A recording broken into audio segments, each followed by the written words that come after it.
اگر تمہیں کم عمر میں ہی پریشانی آ رہی ہے نا تو سمجھ لینا تمہارا رب تمہیں بہت نوازنے والا ہے۔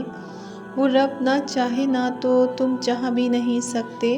اللہ دل میں تڑپ اسی لیے پیدا کرتا ہے تاکہ تم دعا کے ذریعے اس چیز کو حاصل کر سکو جو شدت سے مانگا جائے نا وہ ضرور ملتا ہے۔ اللہ آپ کی تڑپ کو ضائع نہیں جانے دے گا۔ وہ دلوں کے حال سے بخوبی واقف ہے، اور اگر نصیب میں بہتر ہوا تو جو تم چاہتے ہو تمہیں وہی ملے گا انشاءاللہ۔ مسلسل ایک ہی دعا کو ہر نماز میں مانگنا کوئی اتفاق تو نہیں ہے۔ یقین رکھو اگر اللہ دل سے دعا کا خیال نہیں نکال رہا تو پھر اس دعا کا قبول ہونا تمہارے نصیب میں لکھا جا چکا ہے۔ امید کبھی نہ چھوڑنا، کیونکہ کمزور انسان کا وقت ہوتا ہے، وہ رب نہیں۔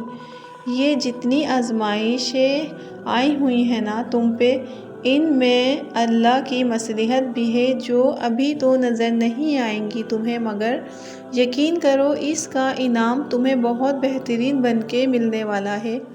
اور دعاؤں سے تمہارا نصیب بس تمہیں ان راستوں تک لانا ہے جو اللہ نے تمہارے لیے لکھ دیے ہیں، مگر تمہیں ملتا وہی ہے جس کے لیے تم دعائیں کرتے ہو۔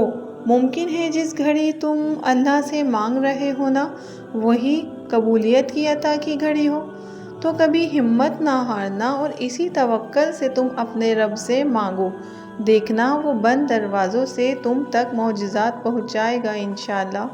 جو رب ایک ماں کے روزے رکھ کر صبر کرنے پر انعام میں عید کی خوشی سے نوازتا ہے تو وہ تمہارا سالوں کیا گیا صبر کیسے رائے گا جانے دے گا۔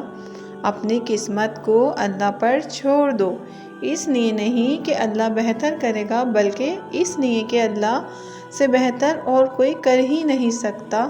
بے شک